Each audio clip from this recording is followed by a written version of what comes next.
aquí estar en esta mañana de viernesito. Hola Ale. ¿Sabes pues? Entonces vamos a comenzar. Sale el día de hoy tenemos un tema muy interesante. Em, Seguimos con esto del ciclo económico. Lo último que vimos fue con sexto de diseño decorativo ayer y con arquitectura el lunes vimos lo que era el ciclo económico. Básicamente lo que te tienes que acordar es que la economía lleva un ciclo. Eso no lo podemos evitar, es como una montaña rusa, tiene sus alzas, tiene sus bajas. Si la baja dura muy poquito, vamos a hablar de un trough, de un valle en esas curvas. Y bueno, si hacemos una función, pues nos va a dar precisamente la información de que tenemos un ciclo económico. Esto es muy útil para el secretario de Economía, para el secretario de Hacienda Pública, para todas las personas que están involucradas en alguna actividad económica. Sabemos que vienen vacas gordas y luego se vienen vacas flacas. El gobierno, sea bueno, sea malo, está sujeto al ciclo. ¿Sí? Acuérdate que la economía, no lo he repetido lo suficiente durante todo el semestre, es la ciencia de las decisiones, por lo que hablamos de muchos factores, así estén todas las condiciones maravillosas y invitándote a hacer una inversión, la persona que va a invertir puede decir no invierto porque se alinearon los planetas y ya no invertí, ¿no? Hay tantas, pero tantísimas razones y factores que influyen en la decisión de una persona que cuando esas decisiones se van acumulando van haciendo patrones y por eso luego tenemos macro patrones que afectan a toda la economía, ¿sale? Entonces el día de hoy, ya sabiendo que la economía tiene un ciclo, sus alzas, sus bajas, independientemente si el presidente es bueno, es negro, es blanco, es cojo, es manco, es tuerto, vamos a seguir este ciclo. Sin embargo, sí hay que tener en cuenta que los síntomas, las manifestaciones de una crisis luego pueden aseverarse, pueden hacerse más graves y convertirse en una recesión y luego lo que no queremos es que se convierta en una depresión, ¿vale? Entonces el día de hoy vamos a dedicarnos a ver la diferencia entre recesión y depresión, ¿ok?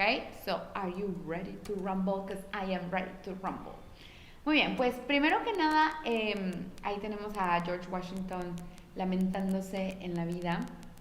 Tenemos que fijarnos en dos indicadores, ¿sí? ¿Qué nos va a indicar que tenemos una crisis? Que no nada más es así el bajoncito que tiene la curva en el ciclo, sino que ya estamos hablando de algo más serio, como es la recesión, pues nos vamos a fijar en la duración y en el porcentaje. ¿Qué indicador estamos usando? Ya sabes que nuestro indicador favorito para todo el análisis económico es el Producto Interno Bruto Real, ¿no? El PIB. El PIB o el PIB per cápita, que ya sería el promedio por la persona. Ahorita estamos usando el global. Todo, absolutamente todo lo que una nación produce a lo largo de un año, ¿sí? Esto se va a calcular y se va a graficar después. Es importante saber cómo obtenemos el porcentaje, ¿sí? El porcentaje de cambio está muy sencillito. Vamos a decir que queremos calcular el 2020. Cuando acabe el 2020 y ya se agreguen todos los datos, ¿no? Y ya tengamos el GDP, el Producto Interno Bruto por 2020, ¿no? Vamos a decir Producto Interno Bruto 2020 menos Producto Interno Bruto 2019. Eso te va a dar un número. Eso lo vas a dividir entre el Producto Interno Bruto del 2020 y luego lo vas a dividir entre 100 para que te dé un punto porcentual. Y eso a veces en las naciones normales, en tiempos cotidianos, pues te va a dar 2%, 3%, 4% ya es crecer muchos, es decir, ay, mi economía en el 2020 fue mejor por 4%, estamos hablando de millones y millones de dólares, que el 2019 pues estamos bien, ¿no? O sea, mientras el número esté positivo estamos bien. No queremos que sea muy chiquito, no queremos que sea 0.002, más arriba de 3, ya estamos hablando de, estamos expandiéndonos, estamos precisamente en ese momento de la curva como la montaña rusa que se va y se fue. Si estamos hablando de un 6%, no, pues estamos bien fregoncísimos aquí creciendo y pónganle aguacate a todo y yo pago la siguiente ronda porque es muy bueno crecer al 6%. Y al contrario, si yo tengo un negativo, como tú ya sabes de tu experiencia matemática, el negativo cuando la tengo en la pendiente, bueno, va a hacer que la curva se vaya para abajo, para abajo, para abajo y, ¿no? Entonces yo quiero, usualmente en una crisis, esas chiquitas cíclicas que tenemos, pues hay días malos, ¿no? Hay semanas malas para los negocios, algo así para el país, pues tenemos un -2, -1, pues da tristeza, ¿no? Pero ya cuando estamos hablando de un -4, -6, -8, no, pues como gorda en tobogán se fue el Producto Interno Bruto al más allá, ¿sale? No lo queremos. Nos vamos a fijar entonces muchísimo en el Producto Interno Bruto, que tú ya sabes, eres expertísimo y expertísima en definir, hacer y describir el Producto Interno Bruto, pero también en su duración. O sea, ¿qué tanto dura el... Sí, sí están llegando tus mensajes, Sofía. ¿Qué tanto dura el Producto Interno Bruto? ¿Sale? Disculpen, aquí yo acá bien entrada en mi explicación, el micrófono allá en la mesa. Bueno, telepáticamente yo sé que todo me comprenden. Entonces, bueno, vamos a seguir, básicamente es eso. Y, ok, esta diapositiva es súper importante. Me voy a hacer chiquita. Aquí me voy a poner. Súper importante, súper importante esta diapositiva. Tenemos los tres. Lo que tú tienes que saber es que va como escalonadito. La crisis, ya dijimos, ¿no? Es una reducción en también otros indicadores, no solo el Producto Interno Bruto, también vamos a tener una disminución en el empleo o un aumento en el desempleo, o sea, como tú lo quieras calcular, ¿no? De todas las personas que existen en tu país, nacionales o extranjeras, hay una población, ¿no? Se calcula por porcentaje también, que deben de estar laboralmente activos. Un ejemplo es aquí en México, que somos alrededor de 128 millones de habitantes. Imagínate que los que son de 18 a 65 años de edad, pues son unos como 50 millones, ¿qué te gusta? 50, 60 millones de habitantes. Y de esas personas, ¿no? Quitas a los estudiantes, te quedas con los ninis y calculas el porcentaje, ¿no? Ese 50 millones llega a ser tu 100% y entonces calculas cuántos están desempleados, o sea, sin una ocupación, ya sea el estudio o el trabajo. Y eso lo queremos, pues, que sea menos de 3, 4%, siempre lo queremos así, porque aunque parezca muy poquito, significa muchos miles de personas, ¿vale? Entonces, tenemos una disminución en el empleo, una disminución en el Producto Interno Bruto, como acabamos de decir. También estamos hablando de un desaceleramiento, no estábamos creciendo a lo mejor a 6%, ahora nada más estamos creciendo a 3%. Bueno, pero seguimos creciendo, ¿no? O sea, hay un crecimiento, pero se desaceleró, o sea, se alentó. O podemos hablar de un estancamiento, ¿no? Llevamos 8 años creciendo al mismo 1%. ¿Qué está pasando? No tengo una pendiente tan inclinada, estoy como muy en el horizontal, ¿no? ¿Qué pasa, no? Esto ya dijimos, las crisis son cíclicas, no las puedes evitar, es como cuando tienes un negocio, ¿no? Yo vendo paletas, compré una franquicia de la Michoacana y estoy vendiendo paletas y resulta que hay días, pues hubo un paseo de niños, ¿no? Y compraron así todas mis paletas, me quedé sin paletas, ¿no? Hice mi agosto. Pero hubo otro día en que un mes que me cerraron la calle porque estaban construyendo la estación del metro nueva y pues ni un alma pasaba por mi sucursal de Michoacán y pues no vendí nada. Hay días buenos, hay días malos, ¿no? Por eso sí, se va haciendo la curva para arriba y para abajo como un electrocardiograma o como un sismógrafo, ¿no? Como los latidos del corazón, así. Sin embargo, cuando pasa de crisis a recesión, ¿a qué se debe? Ya dijimos, es un alentamiento o una baja en el crecimiento del Producto Interno Bruto y de pronto duradera, ¿no? ¿Duradera qué le llamamos? O sea, de cómo pasas de la crisis a la recesión. Pues cuando dura 2 trimestres. 2 trimestres son 6 meses. Cuando ya dura esta situación por más de 6 meses, estamos hablando de algo ya más serio, ¿no? De una recesión. También se ha comprobado que la recesión es cíclica, que pues es inevitable, pero importa muchísimo lo que tú vayas a hacer en la recesión como gobierno, como Secretaría de Hacienda, como dependencia del gobierno, como empresario, como terrateniente, como etcétera, porque pues aquí vamos a tener casi la capacidad de hacer que se incremente mucho lo positivo o lo negativo más bien de esa etapa de contracción económica que es la recesión. Y finalmente, ¿no? Ya así, mándate matar, tírate del puente, empieza la depresión, ¿no? Es una caída del Producto Interno Bruto y aquí sí le pega muchísimo, es sobre 3 años, ya no son 6 meses, ya no son 3 días de pues una caída en los números, sino que estamos hablando de 3 años. Aquí te vas a encontrar diferentes autores. Algunos van a decir 2 años, porque la economía está siendo cada vez más rápida, evoluciona cada vez más rápido. Unos dicen que 2 años, otros dicen que 3. Bueno, la mayoría encuentras que dice 3 años para ser considerada una depresión. No que 2 años sea leve, ya yo creo que 1 año continuo es para acabar con cualquier negocio pequeño o mediano y para darle mucho, pero mucho en la torre a las empresas grandes, multinacionales y así.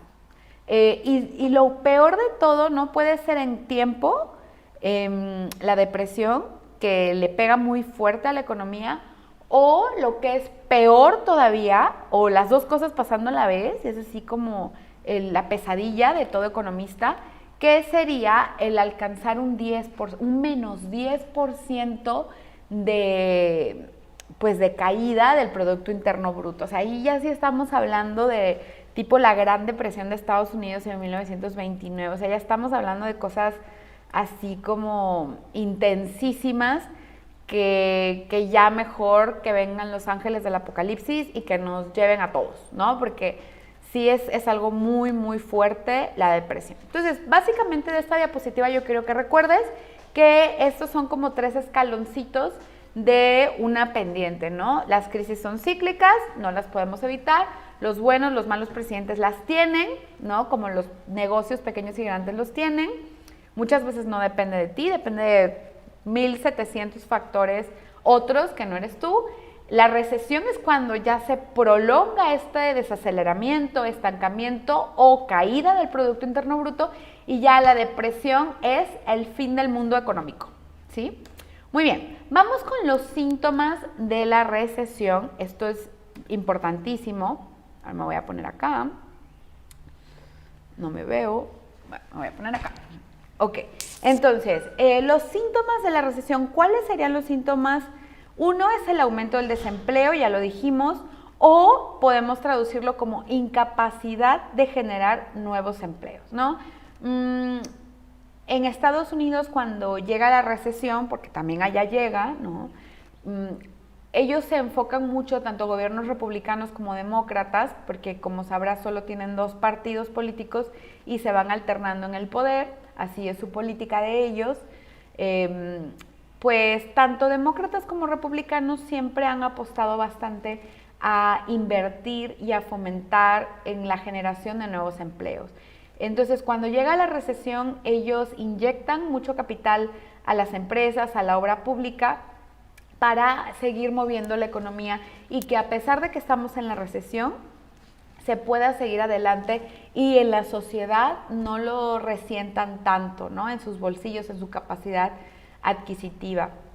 Otro síntoma de la recesión es que aumentan los despidos, y esto es muy lógico, ¿no? Por lo que dice luego el guioncito después, dice disminución del consumo. Claro, o sea, la gente se queda sin trabajo y entonces ya no tiene un salario.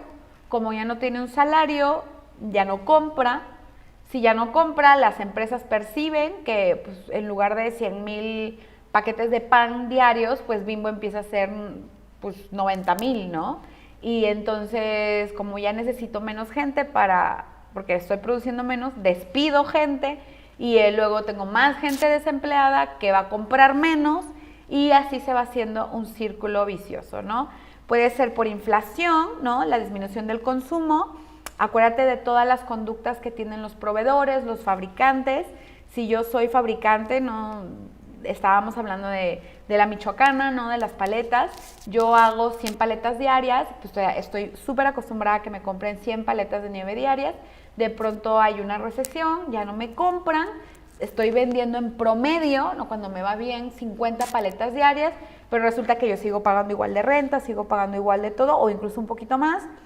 Y resulta que pues despido al chavito que me ayudaba a despachar porque ya no me da para la ganancia para tenerlo. Y luego para acabarla de amolar pues sigo vendiendo menos. Y entonces digo, híjole, pues las paletas yo las daba a 15 pesos, ¿no? Ahora las voy a dar a 17 porque la verdad es que tengo que sacarle y a la gente le va a pesar menos que le suba 2 pesos. Bueno, pero eso lo distribuyes a lo largo de todo el sistema y el jitomate me va a costar 2 pesos más, el teléfono me va a costar 2 pesos más, la paleta me va a costar 2 pesos más y entonces yo de pronto tengo 10 pesos menos para un kilo de tortillas, ¿no? Y va disminuyendo mi capacidad adquisitiva. Luego, ¿qué hace eso? El siguiente guión, ¿no? Un aumento en la cartera vencida de los créditos, es decir, Fábricas de Francia, Liverpool, Palacio de Hierro, Bancomer, Banamex, todas las tarjetas de crédito que yo tengo, pues a lo mejor este mes se van a quedar sin pagar porque tengo otras prioridades. Y hay una cartera vencida de créditos. Los bancos perciben toda esta información y ¿qué hacen? Pues suben las tasas de interés, ¿no? Lo mismo que le pasa a la de la paletería michoacana, dices, no estoy recibiendo, yo tengo los mismos egresos, vamos subiéndole un poquito a todos por parejo para yo salir tablas. Luego hay una disminución del Producto Interno Bruto, ya que disminuye el consumo, por supuesto, las empresas no generan, no venden, la gente no está ganando un salario, ya está desempleada, todo eso le pega directamente al Producto Interno Bruto. Y finalmente, aumento de inventarios, ¿no? Todas estas empresas grandísimas, ¿no? Imagínate Walmart, todas estas empresas, pues la verdad es que tienen una capacidad de almacenamiento limitada. Entonces ellos están acostumbrados a estar pidiendo producto del extranjero, ¿no? Imagínate que viene un barco de China y está viniendo desde noviembre del año pasado para llegar en enero, porque tiene que pasar por muchos lugares, y resulta que ahora pues nadie había previsto la pandemia tan larga, ¿no? La cuarentena, y tienen un chorro de producto ahí almacenado que incluso ellos planeaban vender al día, ¿no? Y resulta que ahora tienen que pagar otra bodega para poder almacenarlo y se genera una serie de pues problemas logísticos, de compras, de ventas, de la cadena de suministros, que pues tú ni yo no nos lo podemos ni imaginar, ¿sale? Y hay un ejemplo muy icónico de la depresión. Cuando te vas a encontrar recesiones cíclicamente, pero no periódicamente. Es decir, ningún economista te puede decir, ay, cada 11 meses en México tenemos una recesión. No. Una puede durar 11 meses y luego pasar 8 años y luego hay otra que dura 7 meses, tiene que durar 6 meses mínimo. Y luego pueden pasar 8 años y luego otros 3 años y vuelve a haber una recesión. Es cíclica, pero no periódica. Es decir, no vamos a tener así como una exactitud en cuánto dura y así, ¿vale? Entonces, aquí tenemos pues el ejemplo de la Gran Depresión, ¿no? La Gran Depresión en los Estados Unidos empieza con el Jueves Negro, unos le dicen el Black Tuesday, la semana Black, ¿ok? Para no pelearnos con nadie. Y fue el 29 de octubre del año 29 que se colapsó en la bolsa de valores en New York. ¿Pasó de la noche a la mañana? No. Ninguna recesión, ninguna depresión pasa de la noche a la mañana. Tienen que ir precedidas, la depresión tiene que ir precedida por una recesión que ya empezaba desde el 28 y la recesión tiene que ir precedida por una crisis, ¿no? Como lo hemos visto, son escaleritas. O sea, no es de que, hoy ya estoy en depresión.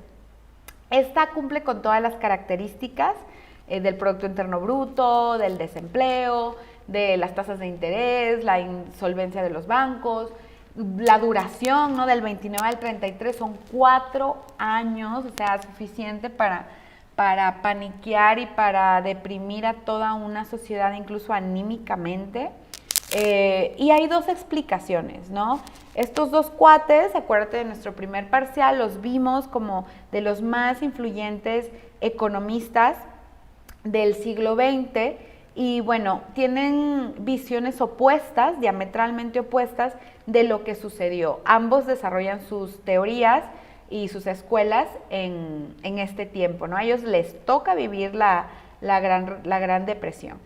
Para Keynes, John Maynard Keynes, él pues habla de que hay un subconsumo, lo que habíamos explicado antes, si no tengo dinero, si percibo menos o si percibo lo mismo, pero mi capacidad adquisitiva de pronto se vuelve menos por la inflación, entonces hay un subconsumo, consumo menos de lo que estoy acostumbrada a consumir y luego hay una sobreinversión, ¿no? Para poder fomentar y seguir dándole a la economía, la gente empezó a invertir como apostando por la patria y de pronto pues se dieron de topes contra la pared porque ninguna de las dos, más bien esta estrategia de sobreinvertir pues no funcionó. Aparte que los inversionistas no es que ahorran toda su vida y debajo de su colchón y de pronto, ay, ya tengo 4 millones de dólares, los voy a invertir.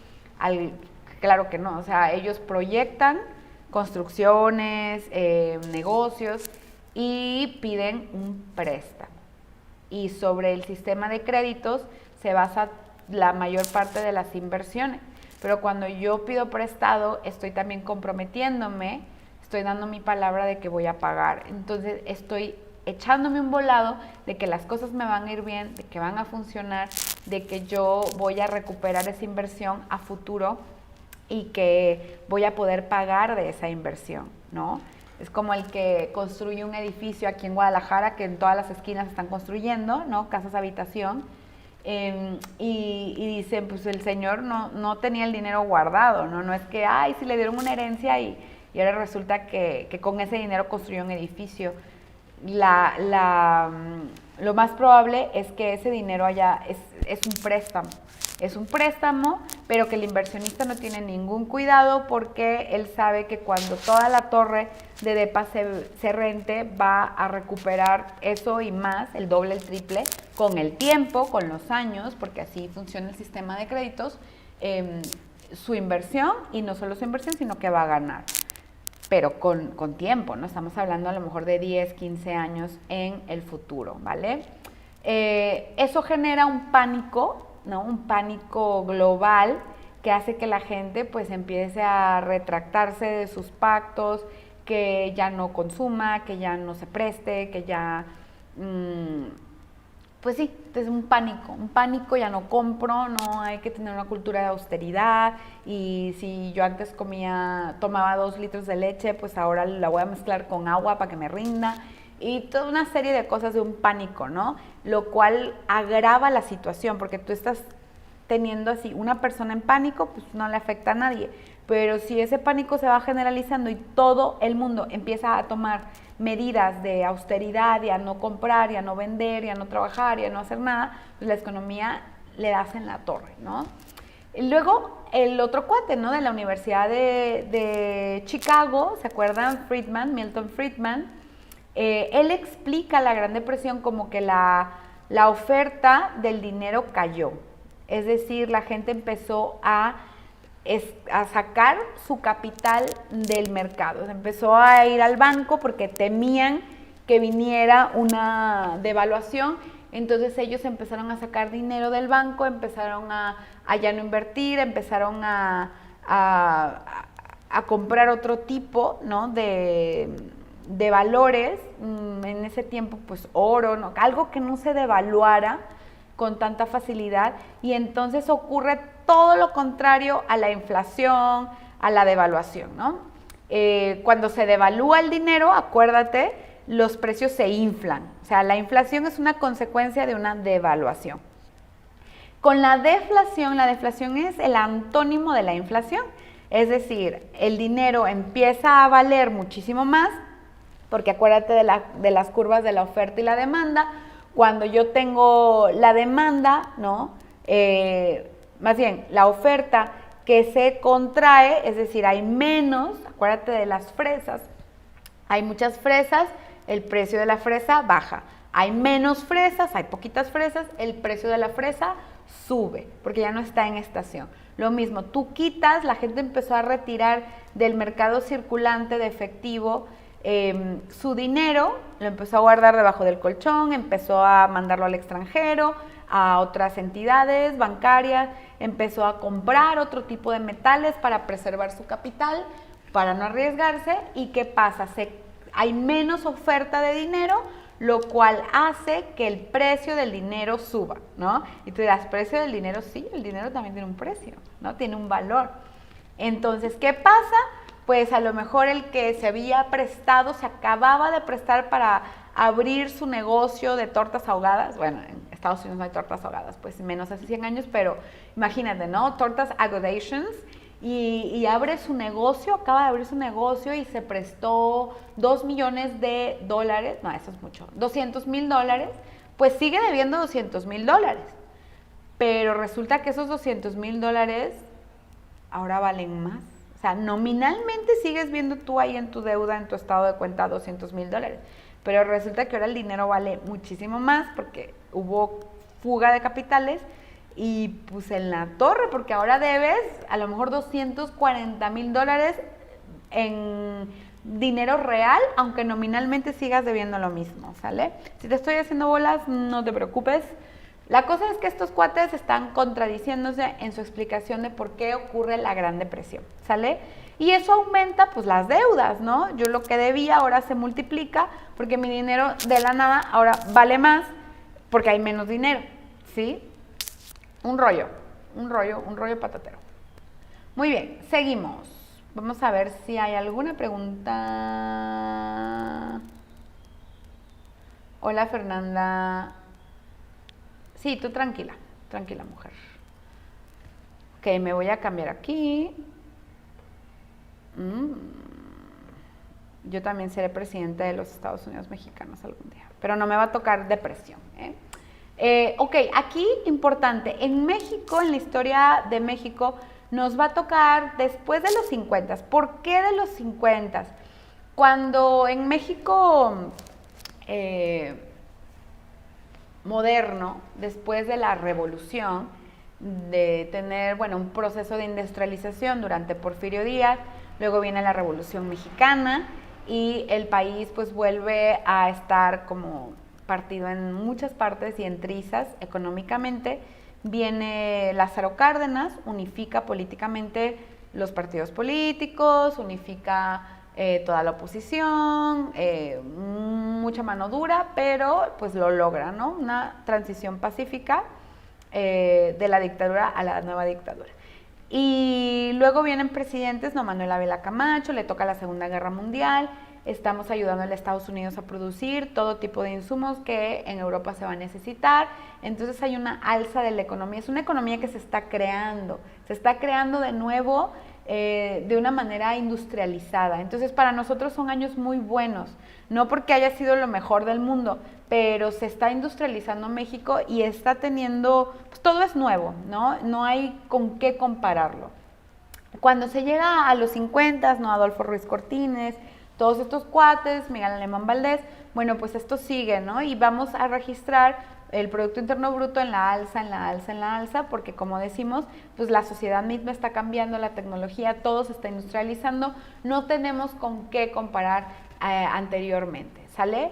Descubrimos muchos yacimientos de petróleo durante el gobierno de Adolfo López Mateos, y entonces tenemos de pronto pues un país abundante en oro negro, que era lo que rifaba en este momento, ¿sale? Con Adolfo López Mateos tenemos la cúspide en lo que le vamos a llamar el milagro mexicano, o sea, un chorro de empresas mexicanas, ¿no? Casi hasta carros mexicanos había y era lo mejor comprar mexicano. Tiempos aquellos, pues, no nos tocaron ni a ti, ni a mí, ni a tus papás. Y luego, ¿no? A partir de ya los 60, acuérdate que viene, ¿no? Gustavo Díaz Ordaz. A Gustavo Díaz Ordaz es al último presidente que le va a tocar así como entregar un gobierno, pues bien, ¿no? Con todo y que le toca ser anfitrión de los Juegos Olímpicos del 68, y eso es una inversión muy fuerte para cualquier tipo de país, ¿no? El ofrecerse como sede, entrega unas cuentas pues muy limpias, muy laudables, claro, dejando de lado toda la cuestión de libertades y eso, ¿no? Hablando nada más económicamente, ¿sí? Bueno, a partir de ese tiempo vamos a tener una era nueva y va a venir este cuate, ¿no? José López Portillo. Y en el 82, o sea, él había empezado su mandato, ¿no? O sea, él termina en el 82, comienza en el 76. Y bueno, a él le había ido súper bien, ¿no? A él le había ido genial, padrísimo. Aparte era una personalidad muy fuerte, abogado, deportista, atlético, solo sus chicharrones tronaban, era muy, muy carita, muy presencia, muy macho mexicano.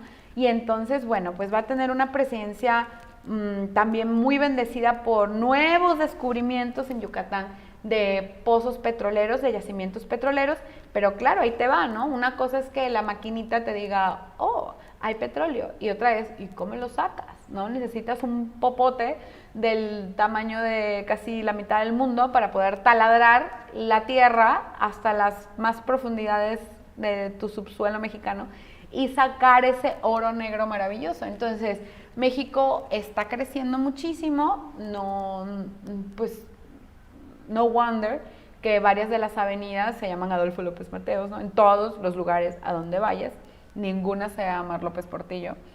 Y resulta que el presidente se endeuda, ¿no? Se endeuda creyendo muchísimo en la solvencia del petróleo mexicano, es decir, tenemos de dónde, ¿no? Tenemos de dónde, tenemos un barrio que nos respalda, ¿no? El barrio petrolero nos respalda y no podemos caer en bancarrota porque tenemos dinero, o sea, no lo tenemos así en cash, pero sí hay de dónde sacar dinero.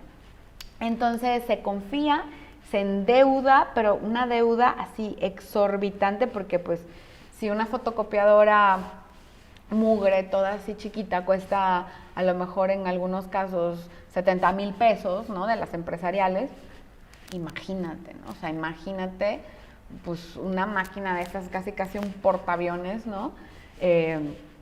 Marítimo y de esas cosas, cuesta muchísimo. Entonces el cuate se endeuda porque no hace una ni dos, o sea, hace varias, y ahí va a empezar, ¿no? La tragedia, la tragicomedia mexicana.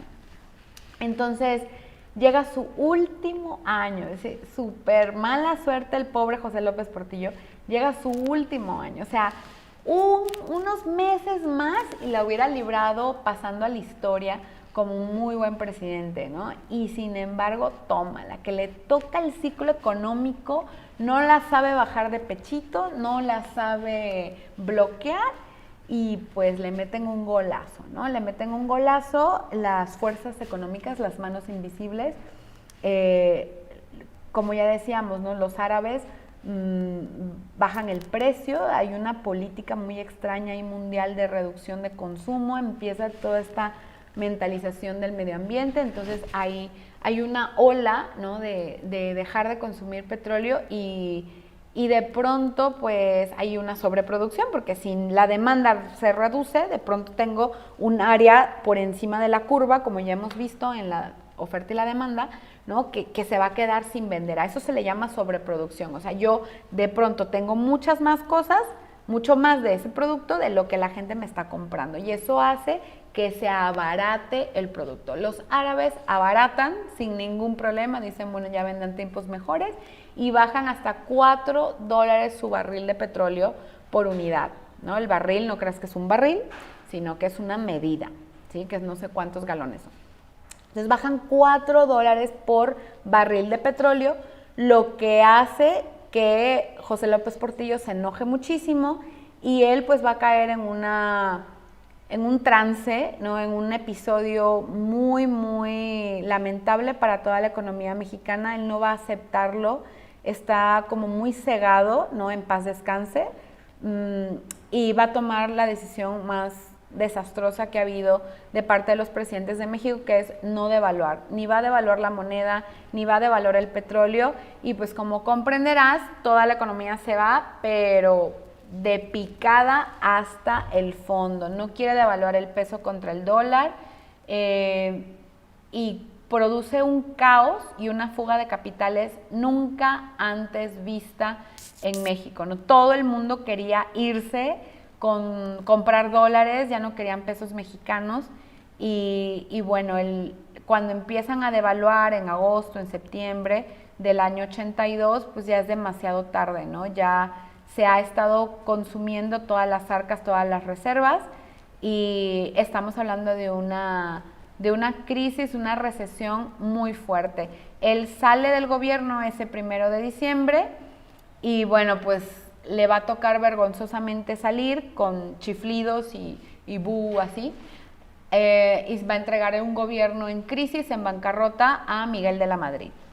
Miguel de la Madrid va a levantar, también se va, te digo, ¿no? El ciclo económico es como los surfistas, ¿no? Los surfers, que tienen que saber cómo agarrar la ola. No es que la ola tú la controles, pero sí la tienes que saber agarrar. Miguel de la Madrid se va con la ola y logra empezar a recuperar la economía, ¿no? También el crédito no se lo tiene que llevar, o el abucheo no se lo tiene que llevar solo el presidente. Acuérdate que son un montón de fuerzas que están aquí, ¿no? Confabulándose, y no es solo el liderazgo, pero sí tiene mucho que ver el liderazgo, ¿no? Y luego a Ernesto Zedillo pues le va a tocar, ¿no?, recibir un gobierno de Carlos Salinas de Gortari que estaba creciendo. Acuérdate que el ciclo económico es, llegas a la cima, y cuando llegas a la cima, como en la montaña rusa, te tienes que esperar el sustazo, ¿no? La bajada en picada. Carlos Salinas de Gortari firma el Tratado de Libre Comercio, hace que México se vuelva a posicionar en los lugares más deseados de todo el mundo. De nuevo volvemos a ser economía, potencia mundial, con Carlos Salinas de Gortari. Y bueno, pues cuando ya no hay más para arriba, ¿no? Porque recuerda que todos los recursos son limitados, le toca el cambio y entra Ernesto Zedillo Ponce de León al gobierno, y pues a él le toca el trancazo, una de las recesiones más fuertes de México en 1995, le toca a este pobre hombre, ¿no? Y nuevamente, cíclico, pero no periódico, acuérdate, va y viene, sube y baja, como la bolita, pero no es así como que cada 5 años, no, nadie puede decir eso, y el que te lo diga está mintiendo. Le va a tocar luego otra a Felipe Calderón Hinojosa, y bueno, pues tus hijos, cuando me los traigas a que yo les dé materia, seguro aquí ya va a aparecer la cuarta personita, que va a ser AMLO, ¿verdad? Entonces aquí tenemos pues las 3 recesiones más significativas de todo este... ¿Qué dice María Gabriela? De todo estos últimos 50 años, si votamos por él, ¿no? Ah, bueno, pues sí, ¿verdad? Ok, y bueno, aquí hay unas grafiquitas que siempre me gusta tener un poco de estadística y no hablar por hablar. Aquí tenemos en una figura como de gráfico de barras, ¿no? Las secciones son los sexenios, ¿no? En el 80 y tantos va a estar José López Portillo, Miguel de la Madrid, Carlos Salinas de Gortari, Vicente Fox Quesada, Felipe Calderón Hinojosa y ya pues, ¿no? Enrique Peña Nieto. La barra roja significa los meses de contracción económica, es decir, cuando el Producto Interno Bruto está declinando. Lo amarillo son los meses de expansión, si te das cuenta, y esto fuera un partido de fútbol, pues si ponemos la barra amarilla como los goles que nosotros metimos y la barra roja como los que nos metieron, pues la realidad es que en todos los sexenios hemos ganado el partido. No obstante con eso, sí hay un llegue muy fuerte a la economía en términos de porcentaje, ¿no? Fíjate que en el 83 llegamos a un menos 3.4%, lo peor fue en el 95 con Ernesto Zedillo, menos 6.2% de declive del Producto Interno Bruto. Esto pega bastante porque cuesta luego recuperar la economía, ¿no? Aquí hay otra grafiquita, es una comparativa con los Estados Unidos de Norteamérica, ¿no? Ellos han sacado un promedio de cuánto dura una recesión aprox. Para ellos dura 11 meses. Usualmente aprox es de menos 1.8%, si lo más bajo, el pico más hondo que llegan. Tienen una capitalización de menos 3% y menos 1.9 millones de desempleados, ¿sí? Y bueno, importantísimo, ¿qué lecciones sacar de la recesión? 1, como gobernante, como país, como sociedad civil organizada, 1, no dejar que una recesión se transforme en depresión. By all means, nunca, jamás permitas que una recesión se transforme en depresión. El gobierno debe amortiguar el impacto y acelerar la recuperación. ¿Cómo? Imprimiendo dinero. ¿Cómo? Fomentando los trabajos, como lo hace Estados Unidos, ¿no? Estados Unidos le sigue invirtiendo bastante a el fomento de los empleos, la obra pública, empieza a construir puentes, carreteras, facilidades, ¿no? Infraestructura para dar empleo a más personas y que no se sienta tanto. ¿Se endeuda con quién? Con él mismo, ¿no? Con él mismo se endeuda, él es su propio prestador, su propio cliente. No todos los países pueden hacer eso, pero bueno, pues hay que aprender aunque sea algo y ver de dónde podríamos también nosotros poder amortiguar este impacto tan fuerte que es una recesión. Número 2, no resolver los desequilibrios en la economía va a detonar una crisis, ¿no? Una crisis más prolongada. Tienes que resolver con cualquier cosa que se te escape de la curva de la oferta y la demanda, ese puntito de intersección que es la crisis, que es el equilibrio, perdón. Cualquier movimiento por encima, por debajo, para la derecha, para la izquierda, tienes que atenderla, ¿sí? Siempre quieres fomentar las condiciones favorables para que la economía siga estando en equilibrio, ¿sale? En el caso mexicano, aquí hay una salvedad, la debilidad fiscal. Desgraciadamente, la única solución es prestarse dinero, como Estados Unidos, pero, oh sorpresa, México ya está suficientemente endeudado, de manera que cuando revisamos los indicadores económicos, nos fijamos que de cada peso que entra a México, de cada peso que genera México, 50 centavos se tienen que ir a la deuda pública.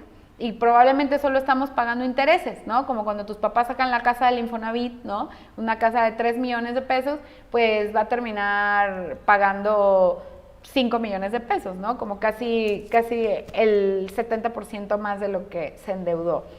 Así son las cosas para los países que están con economías en desarrollo. 3, los bancos centrales, esto es importantísimo porque durante López Portillo, esta situación ya cambió, a él todavía le toca un autoritarismo del presidente mexicano súper fuerte y él gobernaba por decreto, no había poder humano ni divino que lo pudiera detener a meter mano a las arcas centrales. Hoy en día sí, o sea, hoy en día el presidente, sea del partido que sea, tiene que pedir permiso al Congreso, tiene que no solo la Cámara de Diputados aprobarle, sino el Senado aprobarle, sino así. Hay un chorro de controles hacia el presidente que antes no se tenía y gracias a Dios ya existe, ¿no? Y hacer expansiones monetarias, ¿qué quiere decir? Que en algunos casos imprimir dinero y devaluar la moneda no es siempre negativo. Tienes que hacerlo para mantener el equilibrio. O sea, tu objetivo no es que tu peso sea maravillosamente la mejor moneda del mundo o la más estable. Sí, esa es una manifestación de tu economía, pero tú no puedes volver un medio un fin. Es decir, que nuestra tarifa cambiaria esté estable por mucho tiempo es una manifestación de que tu economía es estable, pero tú no te tienes que obsesionar por hacer que tu peso dólar, el tipo de cambio, se fije en una cantidad, porque entonces estás como cambiando de orden la jerarquía de lo que es más importante, ¿no? A veces hay que devaluar y que se devalúe, caiga quien caiga, le pese a quien le pese, y le duela a quien le duela, devalúas. ¿Por qué? Porque tienes que mantener el equilibrio, porque tu objetivo no es tener un peso muy bonito que valga casi $1 un peso. tu objetivo es que la economía siga en equilibrio y que se siga manteniendo toda esa dinámica de ingresos y hacer que tu gente no se vaya del país con todo su dinero, ¿no? Y número 4, rescatar a las personas. Aquí sí conviene en una recesión tener un estado de bienestar, unas políticas de apoyo a la sociedad prudentes, pero amplias. Solo en la medida que se pueda solventar. O sea, si tu economía no se puede solventar, no estés regalando dinero, ¿no? Eso le pasó a Venezuela, tú ya lo sabes más que perfecto por el trabajo que hiciste. Es así de sencillo, ¿no? Qué padre tener un chorro de dinero y lo repartes, pero cuando se te acabó, ¿no? El chistecito y sigues repartiendo dinero, lo único que estás haciendo es darle en la torre a tu misma población, aunque tú sigas siendo el presidente más popular del mundo, pero estás endeudándote. A final de cuentas, estás sacando dinero de donde no lo hay, ¿vale?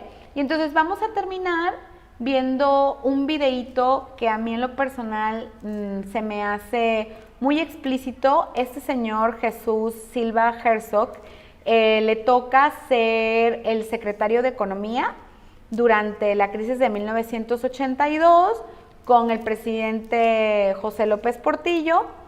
Y bueno, pues la verdad es que nadie mejor que él nos puede contar cómo sucedieron las cosas.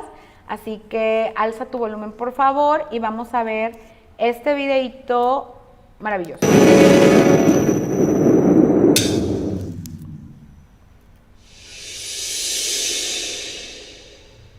En el año 82 siguen las salidas de capitales, se provoca una devaluación del peso el 17 de febrero de 1982 y aquella famosa frase del presidente de la República de que defenderé el peso como perro, que no solamente no ayuda a una mayor estabilidad en el mercado cambiario, sino que al contrario provoca una reacción que conduce a una mayor salida de capitales. En esos momentos, marzo de 82, entro yo como secretario de Hacienda. En medio de lo que me permití transmitir al presidente como una de las crisis más severas de la historia de México. Todavía se pensaba que íbamos a seguir creciendo al 6% en ese año de 1982. Yo hice una declaración pública que vaticiné que íbamos a crecer a 0%. Por poco me corren, a las pocas semanas de haber entrado. Mayo, junio, julio, todos los días salía dinero, a veces 50 millones de dólares, a veces 200 millones de dólares. Nada más y nada menos. Y teníamos que hacer circo, maroma y teatro para obtener los recursos que necesitábamos para pagar el próximo lunes los préstamos que le habían concedido a México distintos bancos internacionales. Yo en aquellos meses, empezando en mayo, empecé a ir a Washington de manera secreta. Tenía ya armado citas con el secretario del Tesoro, con el presidente del Banco Mundial, con el director gerente del Fondo Monetario Internacional, para decirles que veíamos que se podía presentar un problema muy, muy serio y que necesitábamos mantenerlos informados y eventualmente contar con el apoyo de los organismos internacionales y del gobierno de los Estados Unidos.